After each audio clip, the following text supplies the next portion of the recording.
العلم هو النور الهادي والمفتاح لكل الخير. السلام عليكم ورحمة الله وبركاته. إن الحمد لله نحمده ونستعينه ونستغفره ونعوذ بالله من شرور أنفسنا ومن سيئات أعمالنا. من يهده الله فلا مضل له ومن يضلل فلا هادي له. أشهد أن لا إله إلا الله وحده لا شريك له وأشهد أن محمدًا عبده ورسوله. أعوذ بالله من الشيطان الرجيم. بسم الله الرحمن الرحيم. يا أيها الذين آمنوا اتقوا الله حق تقاته ولا تموتن إلا وأنتم مسلمون. يا أيها الذين آمنوا اتقوا الله وقولوا قولا سديدا يصلح لكم أعمالكم ويغفر لكم ذنوبكم ومن يطع الله ورسوله فقد فاز فوزا عظيما. يا أيها الناس اتقوا ربكم الذي خلقكم من نفس واحدة وخلق منها زوجها وبث منهما رجالا كثيرا ونساء واتقوا الله الذي تساءلون به والأرحام إن الله كان عليكم رقيبا. أما بعد فإن خير الحديث كتاب الله وخير الهدي هدي محمد صلى الله عليه وسلم وشر الأمور محدثاتها وكل محدثة بدعة وكل بدعة ضلالة وكل ضلالة في النار. بسم الله الرحمن الرحيم. قال الله ربي في القرآن الكريم وتزودوا فإن خير الزاد التقوى واتقون يا أولي الألباب. میرے موزہ اسلامی بھائیوں، نوجوان ساتھیوں، بزرگ حضرات، پردہ نشین خواتین اسلام، خطبہ مسنونہ کے بعد میں نے آپ کے سامنے قرآن مجید سے ایک آیت کریمہ کی تلاوت کی جس آیت مقدسہ کا تعلق تمام اعمال کی بنیاد جسے تقوی کہا جاتا ہے اس سے اس آیت کریمہ کا تعلق ہے. آئیے ہم سب سے پہلے دیکھتے ہیں کہ تقوی کسے کہا جاتا ہے. یہ بات الگ ہے کہ تقوی ہو سکتا ہے کہ ہم میں سے ہر ایک کے دل میں یہ بات آ رہی ہو کہ تقوی کے تعلق سے بہت ساری چیزوں کا علم ہمیں ہے. تقوی کا مطلب یہ ہے کہ اللہ تعالیٰ کا ڈر، اللہ کا خوف، اللہ سے ڈرنا.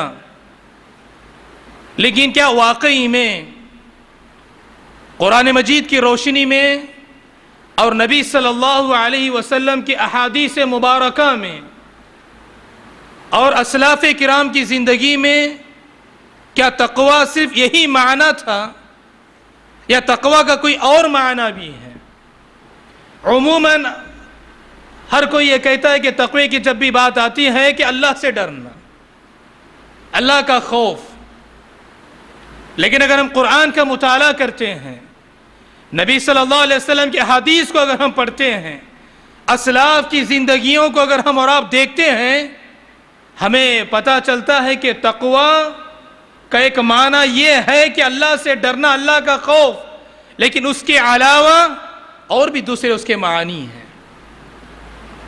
میرے بھائیو، تقوی کہتے ہیں وقا، یقی، وقایا، جس کے معنی ہوتے ہیں کہ اپنے آپ کو بچائے رکھنا، اپنے آپ کو دور رکھنا۔ کس چیز سے بچا کے رکھنا؟ کس چیز سے دور رکھنا؟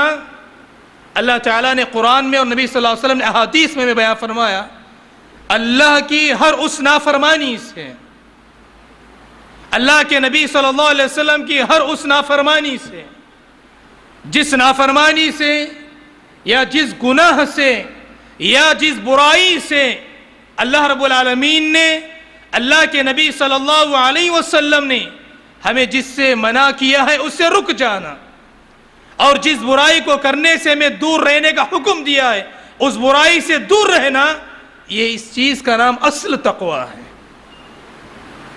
ہمیں سے ہر ایک سے پوچھا جائے کہ آپ کے دل میں اللہ کا ڈر نہیں ہے، کہ آپ کے دل میں اللہ کا خوف نہیں ہے، کہ آپ اللہ سے ڈرتے نہیں ہیں، ہر کوئی کہے گا کہ استاد ہم اللہ سے بے حد ڈرتے ہیں، اللہ کا خوف ہمارے دلوں میں ہے۔ یہ تقوی کا صرف ایک معنی ہے، لیکن تقوی کا قرآن و احادیث کی روشنی میں اصل معنی یہ ہے ہر گناہ سے، ہر برائی سے، اللہ اور اس کے نبی کی ہر نافرمانی سے اپنے آپ کو بچائے رکھنا، یہ اصل تقوی ہے۔ دیکھیے، اسی لیے اللہ کے نبی صلی اللہ علیہ وسلم خطبہ حاجہ یا خطبہ مسنونہ، جو جمعہ کا خطبہ شروع کرنے سے پہلے میں نے خطبے میں 3 آیات جو تلاوت کی، اللہ کے نبی صلی اللہ علیہ وسلم ہر خطبے کے اندر ان 3 آیات کی تلاوت کرتے ہیں۔ اہل علم بیان فرماتے ہیں کہ قرآن مجید کے اندر 114 سورتیں ہیں، 30 پارے ہیں، ان میں سے اللہ کے نبی صلی اللہ علیہ وسلم ہر خطبے کے اندر یہی 3 آیات کی تلاوت کرتے۔ اس کی حکمت یہ ہے، اللہ کے نبی صلی اللہ علیہ وسلم اپنی امت کو اللہ کے تقوی کی وصیت کرتے ہیں۔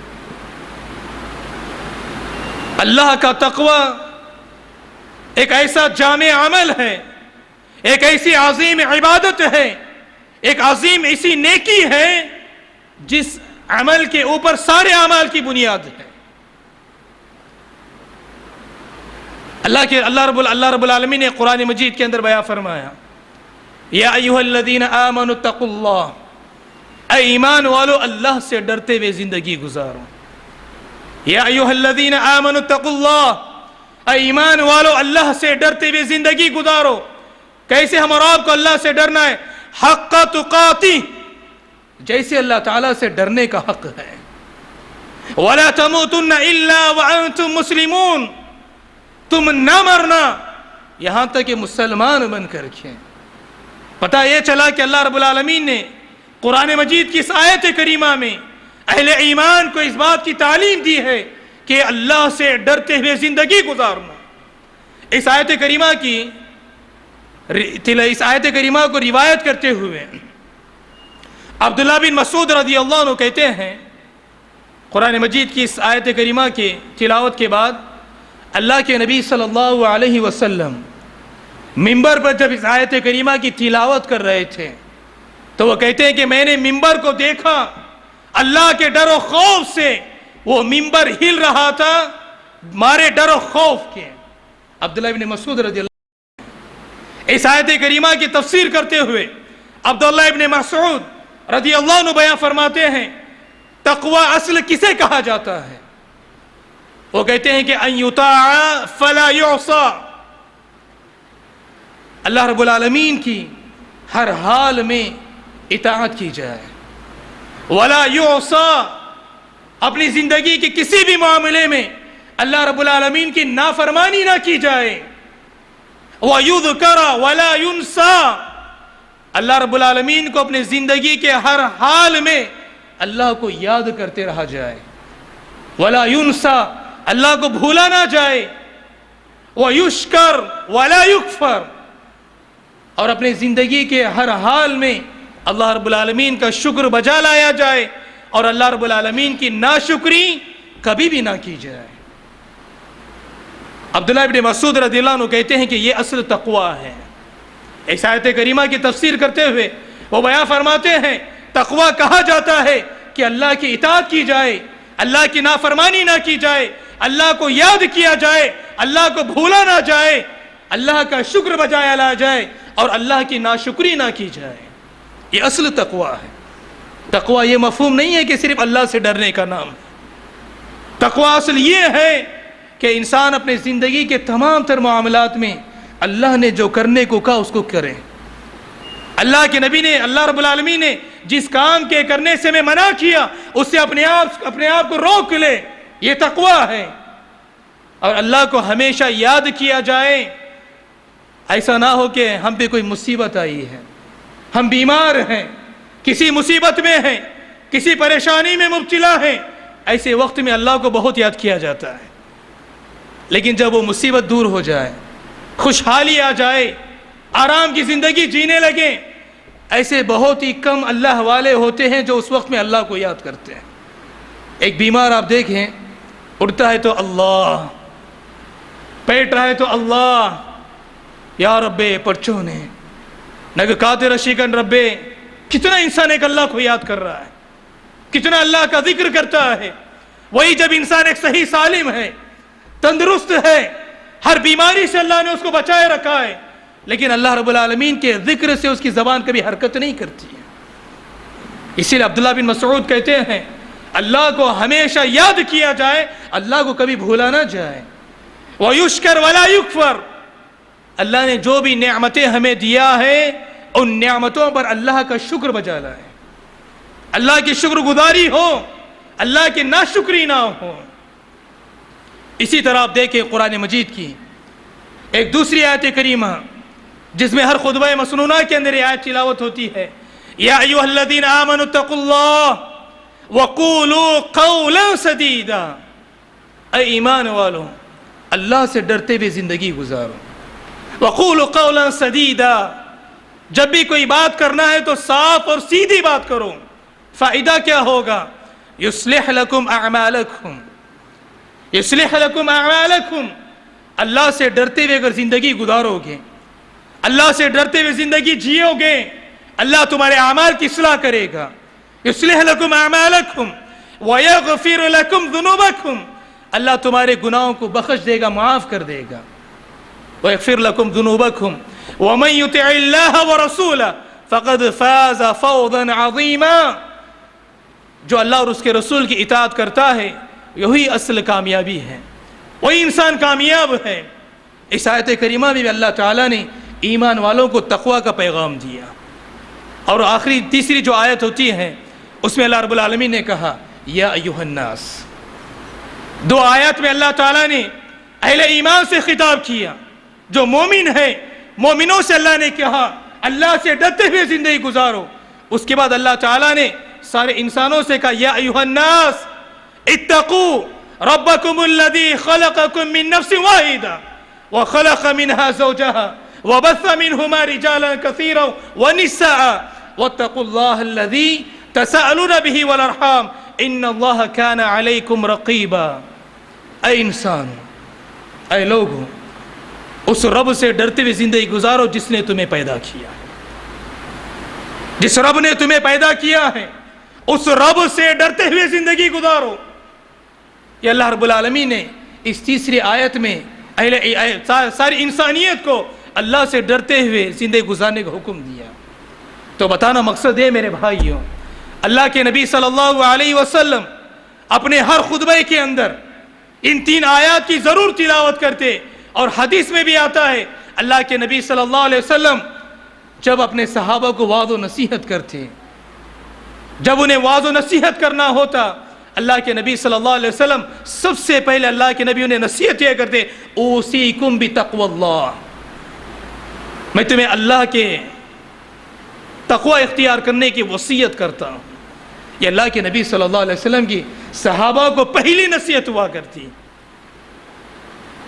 اس لیے کہ میرے بھائیوں اللہ کا تقوی، اللہ کا خوف، اللہ کا ڈر، اپنے آپ کو گناہوں برائیوں سے بچائے رکھنا، یہی ہماری زندگی کا اصل مقصد ہے.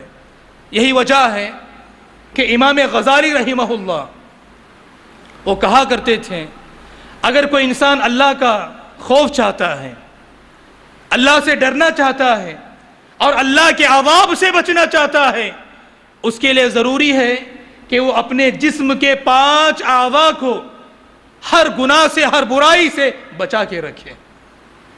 اگر واقعی میں کوئی اللہ سے ڈرنا چاہتا ہے, اللہ کے عذاب سے بچنا چاہتا ہے, اپنے جسم کے 5 اعضاء کو ہر برائی, ہر گناہ سے بچا کے رکھے.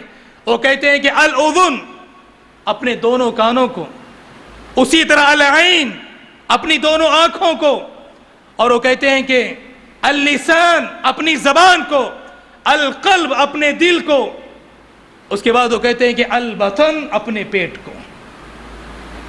انسان کے جسم میں, جس کے اندر یہ 5 ایسے اعضاء ہیں جس کے بارے میں امام غزالی رحمہ اللہ کہا کرتے کہ انسان اگر واقعی میں اللہ سے ڈرنا چاہتا ہے, اللہ کے عذاب سے اپنے آپ کو بچانا چاہتا ہے, اپنے جسم کے ان 5 اعضاء کی حفاظت کرے, کوشش کرے. الاذن, جو دونوں کان اللہ نے دیا ہے, اللہ اور اس کے نبی نے ہمیں جن حرام چیزوں سے سننے کے لیے منع کیا ہے اس سے اپنے کانوں کی حفاظت کرے. میوزک ہیں یا کوئی اور چیزیں ہیں جیسے غیبت ہے, چغل خوری ہے, نمیمت ہے, ایسی ہر وہ برائی جس کو اللہ اور اس کے نبی نے حرام کیا ہے, اس کو اپنے کانوں کو سننے سے اپنے آپ کو بچائے رکھیں.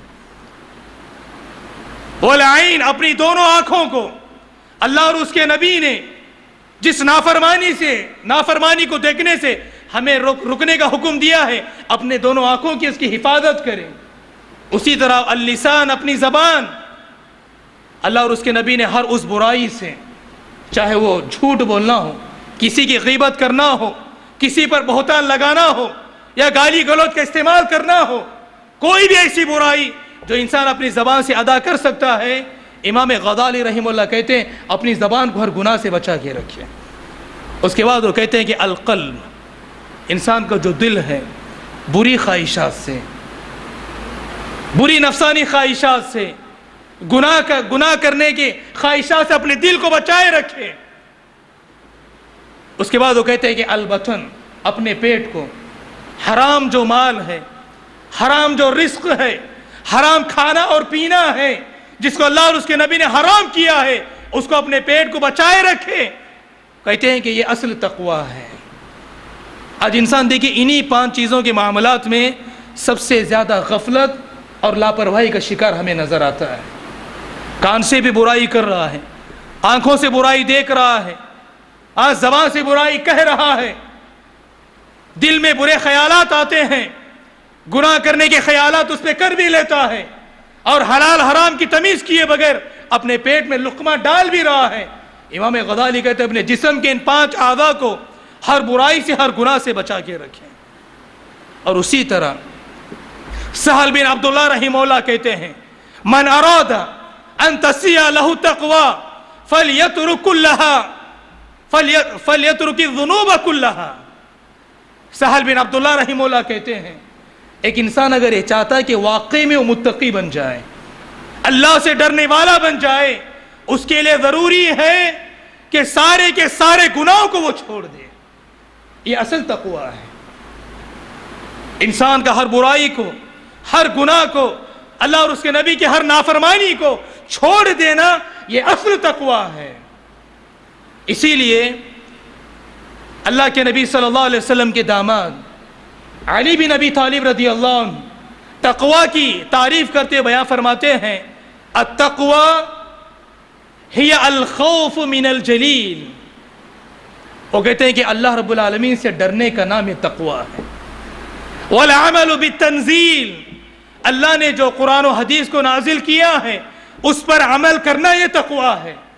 والاستعداد بالرحیل, اور اس دنیا میں رہ کر کے آخرت کے لیے تیاری کرنا یہ تقوی ہے. والقناعت بالقلیل, اللہ نے جتنا مال دیا ہے, جتنا رزق ہمارے پاس ہے, تھوڑا ہی صحیح, اس پر قناعت اختیار کرنا یہ تقوی ہے. یہ علی بن ابی طالب رضی اللہ عنہ تقوی کی مثال دیتے بیان فرماتے ہیں میرے بھائیوں, تقوی صرف اس چیز کا نام نہیں ہے کہ صرف ہمارے دلوں میں اللہ کا خوف ہے۔ اس کے علاوہ اہل علم نے تقوی کی الگ الگ مثالیں بیان کی، الگ الگ تعریفیں کی ہیں کہ تقوی کسے کہا جاتا ہے۔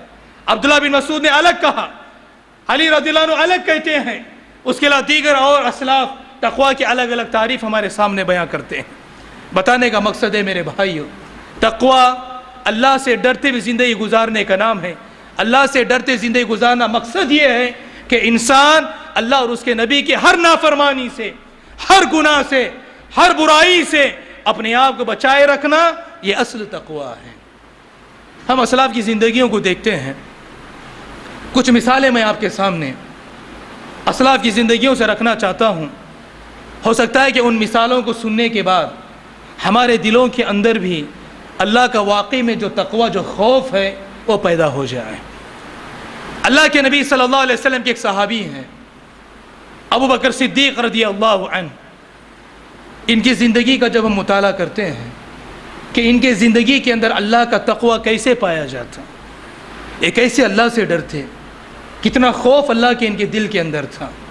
دیکھیں اللہ کے نبی صلی اللہ علیہ وسلم نے جو 10 صحابہ اکرام کو ان کی زندگی میں جنت کی بشارت دی، کہا کہ انت فی الجنہ، کہ آپ جنتی صحابی ہیں، ان میں سے پہلے نمبر پہ آتے ہیں ابو بکر صدیق رضی اللہ عنہ۔ ان کی زندگی آپ اٹھا کے دیکھیں، ابو بکر صدیق رضی اللہ عنہ کے بارے میں آتا ہے کہ ان کے جیب میں مسواک ہوتا، مسواک کو لیتے، اپنی زبان کو باہر نکالتے اور اپنی زبان کو مسواک سے بہت مارا کرتے۔ وجہ پوچھی گئی، کیوں مسواک سے آپ اپنی زبان کو اس طرح مارتے ہیں؟ تو ابو بکر صدیق رضی اللہ عنہ اپنی زبان سے کہتے، آج صبح سے لے کے شام تک تجھے اللہ کا جتنا ذکر کرنا تھا اتنا حق تو نے ادا نہیں کیا، بیکار باتوں میں تو نے اپنے آپ کو استعمال کیا۔ اگر اللہ سبحانہ و تعالی اللہ کے ذکر کے علاوہ، خیر و بھلائی کی باتوں کے علاوہ، اگر جو دوسری باتیں میں نے کیا ہے، اگر اس پہ اللہ تعالیٰ اگر مجھے پکڑ لے، میں کیا اللہ رب العالمین کے سامنے جواب دوں؟ ہم ابو بکر صدیق کی زندگی کے اس چھوٹے سے واقعے سے اندازہ لگائیں، آج ہماری زبانوں سے کتنی ایسی باتیں ہوتی ہیں جو بے فضول، بے فائدہ، جس کا کوئی مقصد نہیں، آج انسان کرتا رہتا ہے۔ حالانکہ اللہ نے قرآن مجید میں کیا کہا؟ ما یلفظ من قول الا لدیہ رقیب عتید۔ انسان کی زبان سے کوئی بھی بات نکلتی ہے، انسان اپنی زبان سے کچھ بھی کہتا ہے، اللہ نے 2 ملک، 2 فرشتے مقرر کیے ہیں جس کا نام رقیب و عتید ہے، وہ اس کو نوٹ کرتے رہتے ہیں، وہ اس کو لکھتے رہتے ہیں۔ یہی وجہ ہے کہ ابو بکر صدیق مسواک سے اپنی زبان کو مارتے اور کہتے کہ آج تجھے جتنا اللہ کا ذکر کرنا تھا تو نے نہیں کیا، اگر اللہ نے دوسری اور باتوں کی وجہ سے اگر مجھے پکڑ لیا، میں کیا اللہ کے پاس حساب دوں گا؟ اسی لیے اللہ نے قرآن مجید کے اندر یہ جو بیکار باتیں کرتے ہوئے، فضول باتیں کرتے ہوئے، کبھی دوستوں میں، کبھی موبائل پر، کبھی دکانوں پر، کبھی ہوٹلوں پر، کبھی 2 دوست مل کر کے جو باتیں کرتے ہیں، اللہ سے ڈریں، اللہ سے ڈرتے ہوئے زندگی گزارے میرے بھائیوں۔ کہیں ایسا نہ ہو جائے ہماری زبان سے کوئی ایسی بات نکلے، اگر اسی بات پہ اللہ اگر ہماری پکڑ کر لے تو وہاں اللہ کے علاوہ ہمیں بچانے والا کوئی نہیں ہوگا۔ جب جنتی جنت میں جائیں گے، جہنمی جہنم میں جائیں گے، تو جنتی جہنمیوں سے سوال کریں گے، کہیں گے ما سلککم فی سقر۔ ارے کیا بات ہے بھائی، آپ ہمارے ساتھ رہتے تھے، ہمارے ساتھ اٹھتے بیٹھتے تھے، آپ ہمارے گاؤں والے تھے، ہمارے رشتے دار تھے، ہمارے دوست تھے، کس چیز نے تمہیں جہنم میں لا کے ڈالا؟ کیا بات ہے، کیا وجہ ہے تمہیں جہنم میں آنے کی؟ اس کے بعد وہ کیا کہیں گے جہنمی؟ قالوا لم نک من المصلین، ہم نماز نہیں پڑھتے تھے، ہم نماز نہیں پڑھتے تھے۔ دیکھیں سب سے پہلے جہنمی، جنت والے جب سوال کریں گے، سب سے پہلا جرم وہ یہی قبول کریں گے، لم نک من المصلین، ہم نمازی نہیں تھے۔ مؤذن 1000 بار بلا تھا، حی علی الصلاۃ، حی علی الفلاح، ہم اپنے گھروں میں، اپنی دکانوں میں، بازاروں میں، دوسرے اور چیزوں میں بڑے مصروف رہا کرتے، بڑے مشغول رہا کرتے، بہت زیادہ بزی رہتے۔ اس کے بعد وہ کہیں گے لم نکو من المصلین، ہم نمازی نہیں تھے. وَلَمْ نَكُنْ نُطْعِمُ الْمِسْكِينَ, مسکین کو کھانا نہیں کھلاتے. وَكُنَّا نَخُوضُ مَعَ الْخَائِضِينَ حَتَّى أَتَانَا الْيَقِينَ, بیکار بے فضول باتیں کرنے والوں کے ساتھ ہم بیٹھ کر کے گپے لڑاتے, اپنا پورا وقت انہی کے ساتھ صرف کرتے, یہاں تک کہ ہمیں موت نے آ کے پکڑ لیا. موت ہمیں آ کر کے پکڑ لیا, ہم بیکار باتیں کرنے والوں کے ساتھ باتیں کرتے رہے تھے. اسی لیے ابو بکر صدیق اتنا زیادہ ڈرتے. اللہ کے نبی صلی اللہ علیہ وسلم کے دوسرے صحابی عمر بن خطاب رضی اللہ عنہ کی زندگی کو اگر ہم پڑھتے ہیں, ان کی زندگی میں مثالیں ہمیں ملتی ہیں جنہوں نے اللہ رب العالمین کے ڈر و خوف کی ہمیں کئی موقع پر مثالیں دی ہیں. ایک مرتبہ عمر رضی اللہ عنہ تہجد کی نماز پڑھنے کے لیے اپنے گھر سے نکلے, مسجد کو جا رہے تھے. کوئی گھر میں تہجد کی نماز پڑھتے ہوئے قرآن مجید کی تلاوت کر رہا تھا, اور جب اس نے قرآن مجید کی اس آیت کریمہ کی تلاوت کی, ان عذاب ربک لواقع, یقیناً تمہارے رب کا عذاب واقع ہونے والا ہے. اس آیت کریمہ کو عمر بن خطاب نے جب سنا, اسی جگہ پہ کھڑے رہے, زار و قطار روئے, کہا کہ رب کا عذاب ہمیں واقع ہونے والا ہے. اور ان کی سیرت میں آتا ہے اتنا روئے, رونے کے بعد لگاتار 1 مہینے تک وہ بیمار پڑے رہے. 1 مہینے تک بیمار رہے. صرف یہ بات انہیں ان کے دل کو ڈرا رہی تھی, خوف دلا رہی تھی کہ رب کا عذاب, اللہ کا عذاب واقع ہونے والا ہے. اور آج ہم کتنے خطبات میں, کتنے دروس میں, کتنے بیانات میں, کتنے علماؤں کے زبانی قبر کا عذاب, جہنم کا عذاب, اس کے بارے میں سنتے ہیں. کیا بات ہے, کیا وجہ ہے, ہمارے دلوں پر جوں تک نہیں رینگتی. وجہ یہ کہ میرے بھائیوں, وجہ یہی ہے ان کے دل اللہ کے خوف سے بھرے ہوئے تھے. آج ہمارے دلوں میں اللہ کا وہ ڈر خوف نہیں ہے, جس کی وجہ سے قبر کے عذابات کے بیانات سنتے ہیں, جہنم کے عذابات کے بیان سنتے ہیں, آیات, احادیث, بیانات, ساری چیز سنتے ہیں, اس کے باوجود ہمارے دلوں میں وہ خوف پیدا نہیں ہوتا ہے. ایک دوسرے موقع پر عمر رضی اللہ عنہ صحابہ کی جماعت سے مخاطب ہو کے کہتے ہیں, اللہ رب العالمین جب سبوں کو جنت میں ڈال دیں, سب لوگ جنت میں چلے جائیں, سب لوگ جہنم میں چلے جائیں, آخری ایک جنتی ہوگا جس سے اللہ رب العالمین اس کے گناہوں کی سزا دے گا. سزا دینے کے بعد اللہ تعالیٰ اس کو جہنم سے نکال کے اس کو جنت میں ڈالے گا. اس کے بعد جہنمی ہمیشہ جہنم میں رہیں گے, جنتی ہمیشہ جہنم میں رہیں گے, اس کے بعد کوئی اور جنت میں جانے والا نہیں ہے. عمر رضی اللہ عنہ کہتے ہیں, میں اللہ سے دعا کرتا ہوں, میں اللہ سے امید رکھتا ہوں کہ اللہ رب العالمین وہ آخری جو جنتی ہوگا اللہ تعالیٰ وہ عمر کو بنا دے, اللہ وہ عمر کو بنا دے. حالانکہ عمر رضی اللہ عنہ کے بارے میں اللہ کے نبی صلی اللہ علیہ وسلم نے اپنی زندگی میں کہا تھا, یا عمر انت فی الجنہ, آپ جنتی صحابی ہیں. اتنا ہی نہیں, اللہ کے نبی نے کہا لو کان بعدی نبی لکان عمر, میرے بعد اگر کوئی نبی ہونے کا سلسلہ ہوتا, میرے بعد اگر کوئی نبی آتا, وہ عمر بن خطاب آتے. اتنے جلیل القدر صحابی, اتنے بڑے صحابی, کہتے ہیں کہ آخری جنتی جس کو جنت میں ڈالا جائے گا, میں اللہ سے امید کرتا ہوں کہ وہ آخری جنتی میں عمر ہو جاؤں. ان کا ایمان آپ دیکھیں. اس کے بعد میں ان کی زندگی میں ایک مثال ہمارے سامنے آتی ہے میرے بھائیوں. جب وہ خلیفہ بنے, کئی دور تک جب اسلام پھیلا, تو کچھ لوگ ان کے پاس ہے اور آ کر کے کہا, اے امیر المومنین, آپ تو خلیفہ ہیں, اللہ نے آپ کو خلیفہ بنایا, آپ امیر بنے, آپ کی خلافت میں اللہ نے دنیا کے کئی حصوں میں اسلام کو پہنچایا, اللہ کے آپ کا بڑا مقام ہے, بڑی قدر و منزلت ہے. اس وقت عمر بن خطاب رضی اللہ عنہ نے کہا تھا, اگر اللہ رب العالمین میری اس ذمہ داری کے بارے میں جو سارے لوگوں نے مل کر کے میرے کندھوں پہ ڈال دی ہے, میں امیر المؤمنین ہوں, میں امیر اور بادشاہ ہوں, اتنی بڑی جو ذمہ داری جو میرے کندھوں پہ ہے, اگر اللہ رب العالمین کل قیامت کے دن مجھے صرف اتنا کہہ دے, اس ذمہ داری کا کوئی بدلہ بھی تمہارے لیے میرے پاس نہیں ہے, اور اس ذمہ داری کا کوئی تمہارے لیے میرے پاس سزا بھی نہیں ہے، اللہ صرف اتنا مجھے کہہ دے میرا بیڑا پار ہے۔ آج انسان بڑی خوش فہمی میں ہوتا ہے، چند اعمال عبادتیں ہو جاتی ہیں، اس کا تیور ہی بدل جاتا ہے، اس کا رہن سہن بدل جاتا ہے۔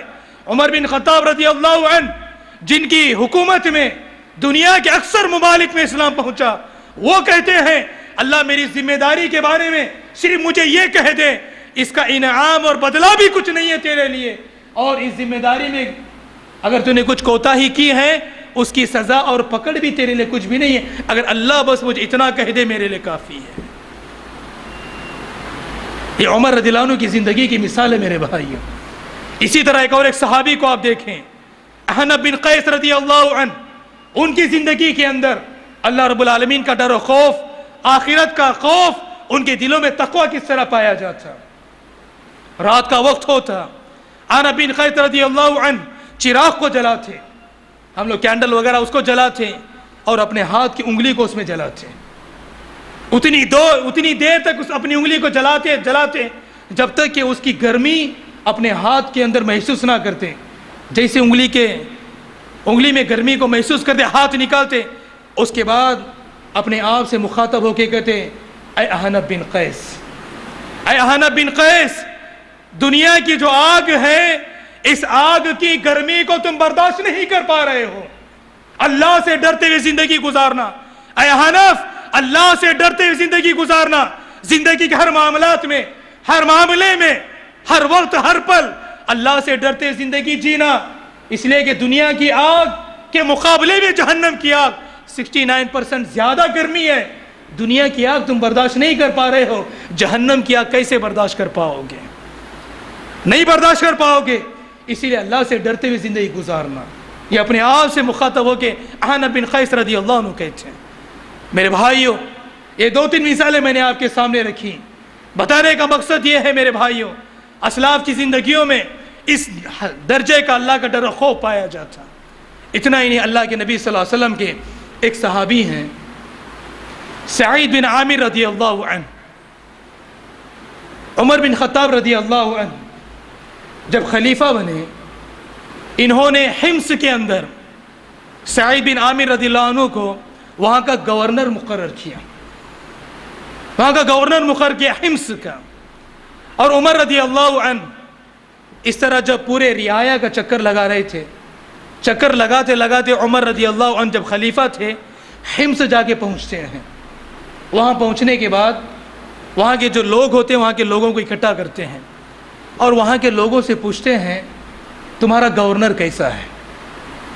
سعید بن عامر جس کو یہاں کا میں نے گورنر بنایا ہے، وہ گورنر کیسا ہے؟ سارے لوگ کہتے ہیں بڑے اچھے ہیں، نیک ہیں، اللہ والے ہیں، لیکن ان کے بارے میں ہماری 4 شکایتیں ہیں۔ ان کے بارے میں ہماری 4 شکایتیں ہیں۔ اطاعت و فرما برداری میں، اللہ سے ڈرنے کے معاملے میں بڑے نیک انسان ہیں، لیکن ان کے بارے میں ہماری 4 شکایتیں ہیں۔ کہتے ہیں کہ کیا بات ہے؟ گورنر ہے، اس کی 4 شکایتیں ہیں۔ اس کے بعد وہ لوگ کہتے ہیں کہ ان کی پہلی شکایت یہ ہے، صبح میں جب تک سورج نہیں نکلتا تب تک وہ گھر سے باہر ہی نہیں آتے ہیں۔ سورج پورا نکلنے کے بعد وہ گھر سے باہر آتے ہیں اور ہم لوگوں کے پاس آتے ہیں اور ہمارے معاملات کو سنتے ہیں۔ اچھا، اس وقت کہتے ہیں ان کے لیے ہماری دوسری شکایت یہ ہے، دن میں ہمارے ساتھ رہتے ہیں، رات میں گھر سے باہر ہی نہیں آتے ہیں، ہم اپنے مسائل لے کے ان کے پاس جاتے ہیں، پریشانیاں، مشکلات ان کے سامنے رکھتے ہیں، اس کا کوئی جواب نہیں دیتے، گھر کے اندر ہی رہتے ہیں، گھر سے باہر نہیں آتے ہیں۔ اچھا، اس کے بعد کہتے ہیں کہ تیسری کیا شکایت ہے ان کی تیسری شکایت یہ ہے کہ مہینے میں 1 مرتبہ وہ گھر سے باہر آتے ہی نہیں ہیں، نہ صبح میں، نہ دوپہر میں، نہ رات میں، باہر آتے ہی نہیں ہیں، گھر کے اندر ہی رہتے ہیں۔ اس کے بعد وہ کہتے ہیں اچھا، چوتھی کیا شکایت ہے ان کے بارے میں؟ کہتے ہیں کہ جب ہمیں بیان کرتے رہتے ہیں، ہمیں نصیحت کرتے رہتے ہیں، بیان کرتے کرتے، نصیحت کرتے کرتے بے ہوش ہو کے گر جاتے ہیں، سمجھ میں نہیں آتا ہے کیا بات ہے ان کی۔ اس کے بعد کہتے ہیں اچھا ایسی بات ہے، بولتے ہیں کہ سعید بن عامر کو بلایا جائے۔ سعید بن عامر رضی اللہ عنہ کو لایا جاتا ہے۔ عمر رضی اللہ عنہ کہتے ہیں آپ کے بارے میں، آپ کے تعلق سے مجھے ایسی امید نہیں تھی، میں آپ بڑے اللہ والے ہیں، متقی ہیں، دین کے بڑے پابند ہیں، ہاں اسی لیے میں نے آپ کو یہاں کا گورنر مقرر کیا، اور آپ کی رعایا آپ کے بارے میں شکایتیں کر رہی ہیں۔ کہتے ہیں کہ میرے بارے میں شکایتیں کیا ہیں؟ کہتے ہیں کہ دیکھیے آپ کے بارے میں یہاں کے لوگ شکایت کر رہے ہیں کہ آپ جب تک سورج نہیں نکلتا تب تک آپ گھر سے باہر ہی نہیں آتے، کیا وجہ ہے، کیا بات ہے؟ اس کے بعد وہ کہتے ہیں، سعید بن عامر رضی اللہ عنہ کہتے ہیں ان کی اس شکایت کا جواب میرے پاس ہے۔ کہتے ہیں کیا ہے اس کا جواب؟ کہتے ہیں کہ جب میں گھر میں ہوتا ہوں، بھلے میں یہاں کا گورنر ہوں، لیکن میرے گھر کے اندر گھر کے کام و کاج کرنے کے لیے کوئی نوکر نہیں ہے، میرا پورا کام میں خود کرتا ہوں، گھر کا پورا کام میں خود کرتا ہوں، اور گھر کے کام میں اپنی بیوی کا پورا ساتھ میں دیتا ہوں، اس لیے کہ یہ میری ذمہ داری ہے، اس ذمہ داری میں اگر کوتاہی ہوگی اللہ کے پاس مجھے اس کا حساب و کتاب دینا۔ جب تک گھر کے پورے کام کر نہیں لیتا اس وقت تک میں گھر سے باہر نہیں نکلتا، جب تک کام کر لیتا ہوں وقت ہو جاتا ہے، جب سورج نکلتا ہے تب میں باہر آتا ہوں۔ اچھا یہ بات ہے۔ کہتے ہیں کہ ان کی دوسری شکایت یہ ہے آپ دن میں صرف باہر آتے، رات میں آتے ہی نہیں ہیں، کیا بات ہے؟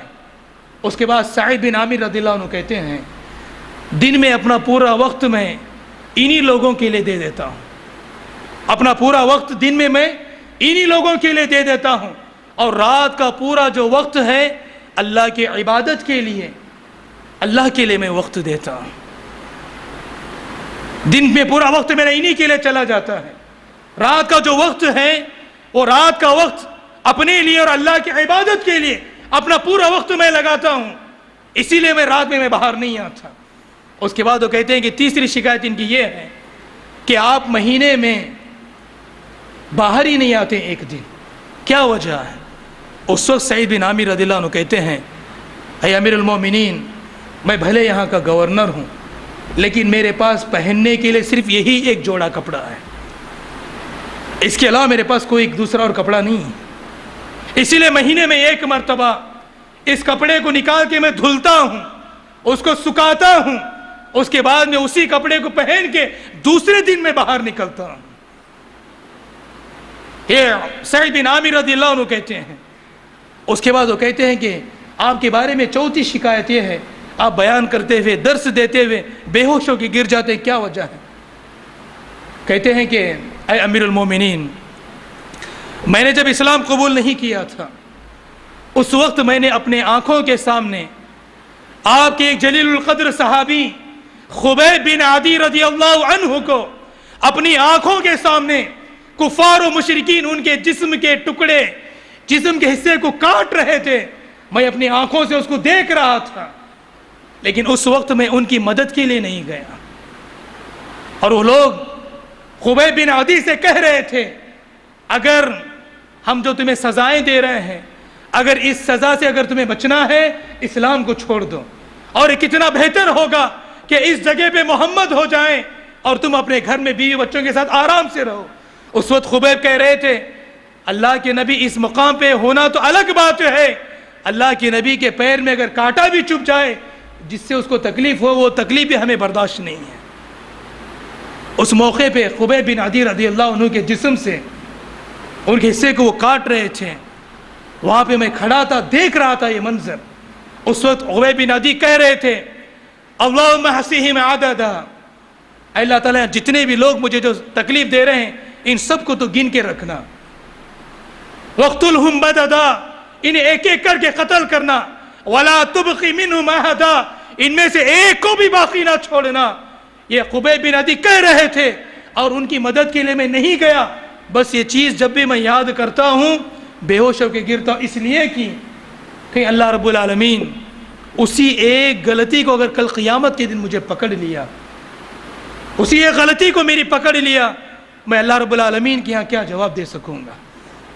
اندازہ لگائی وہ تو ابھی اسلام میں قبول نہیں کیے تھے، حالانکہ ان کی غلطیوں معاف ہے، اس کے باوجود جب بھی وہ واقعہ وہ حادثہ وہ یاد کرتے کہیں اللہ مجھے اس پہ پکڑ نہ لے، اس چیز کو یاد کر کے وہ اللہ تعالیٰ سے اتنا ڈرتے کہ وہ بے ہوش ہو کے گر جاتے۔ اور آج ہم اور آپ اندازہ لگائیں کتنی ایسی برائیاں ہیں، کتنی ایسی نافرمانیاں ہیں، کتنے ایسے گناہ ہیں، کبھی اکیلے میں، کبھی موبائل میں، کبھی کسی اور ذریعے سے ہم اور آپ کے ہاتھوں ہو جاتے ہیں۔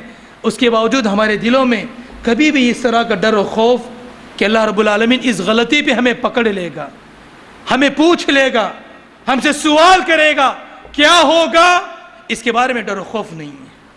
اسی لیے اللہ تعالیٰ نے قرآن مجید کے اندر بیان فرمایا میرے بھائیوں، فَأَمَّا مَن طَغَىٰ، جو انسان گنہگار بن گیا، سرکش بن گیا، وَآثَرَ الْحَيَاةَ الدُّنْيَا، دنیاوی زندگی کو ترجیح دیا، دنیا کو اہمیت دیا، فَإِنَّ الْجَحِيمَ هِيَ الْمَأْوَىٰ، ایسے انسان کا ٹھکانہ جہنم ہے۔ انسان کے دل میں ڈر و خوف اللہ کا نہ پیدا ہونا، انسان کا دل اللہ سے نہ ڈرنا، اس کی وجہ کیا ہے جانتے ہیں؟ دنیا کی محبت، حب الدنیا، دنیا کی محبت، وکراہیت الموت، اور موت کو ناپسند کرنا۔ یہ وجہ ہے کہ انسان کے دل میں واقعی میں جیسے اللہ سے ڈرنا ہے، وہ ڈر انسان کے دل میں پیدا نہیں ہوتا ہے۔ خوف کے بارے میں بہت کچھ سنتا ہے، اس کے باوجود انسان کے دل میں اللہ کا ڈر و خوف کیوں نہیں آتا ہے؟ وجہ یہ ہے کہ دنیا کی محبت نے وہاں پہ جگہ کر لیا۔ دنیا میں کمانا، جمانا، گھر، مال، دولت، ترقی، یہ فکر، یہ محبت انسان کو اللہ کے ڈر و خوف سے دور کر دیتی ہے، اور انسان ہے کہ مرنا نہیں چاہتا ہے۔ دن دن جیسے بڑھتا ہے، عمر جیسے بڑھتی ہے، اس کے آرزو، اس کے خواہشات اور زیادہ بڑھتے جاتے ہیں۔ لیکن صحابہ کی زندگی میں ایسا نہیں تھا، انہوں نے دنیا کو کبھی بھی آخرت کے مقابلے میں کبھی اہمیت نہیں دی، کبھی اہمیت نہیں دی۔ وہ ہمیشہ اس کے لیے تیار رہتے کہ کب موت آ جائے اور ہم اپنے اللہ سے جا کر کے ملیں۔ ان کی ایسی زندگی تھی۔ اسلاف کی زندگی میں اگر آپ دیکھیں، عبداللہ ابن مبارک رحمہ اللہ کے بارے میں آتا ہے، ان کے جو والد تھے مبارک رحمہ اللہ، اس زمانے میں ان کا ایک باغ میں وہ کام کیا کرتے۔ ایک باغ تھا جو انگور کا باغ تھا، اس انگور کے باغ میں مبارک رحمہ اللہ ایک مزدور کی حیثیت سے کام کرتے۔ کئی سالوں کے بعد اس باغ کا جو مالک تھا وہ آیا، اس نے آنے کے بعد کہا کہ انگور کا جو میرا باغ ہے بڑے بہترین طریقے سے اس میں انگور لگے ہیں، میرے باغ کا جو سب سے عمدہ اور میٹھا جو انگور ہوگا وہ آپ مجھے کھلائیے۔ مبارک رحمہ اللہ وہ باغ میں جاتے ہیں، انگور توڑ کے لاتے ہیں، اس کو دے دیتے ہیں۔ وہ باغ کا جو مالک تھا انگور کھاتا ہے، اس انگور کو تھوک دیتا، کہتا ہے بڑا ہی کھٹا انگور ہے، پولی انگور، تھوک دیتا ہے۔ اس کے بعد وہ کہتا ہے کہ کوئی دوسرا اچھا میٹھا انگور لائیں۔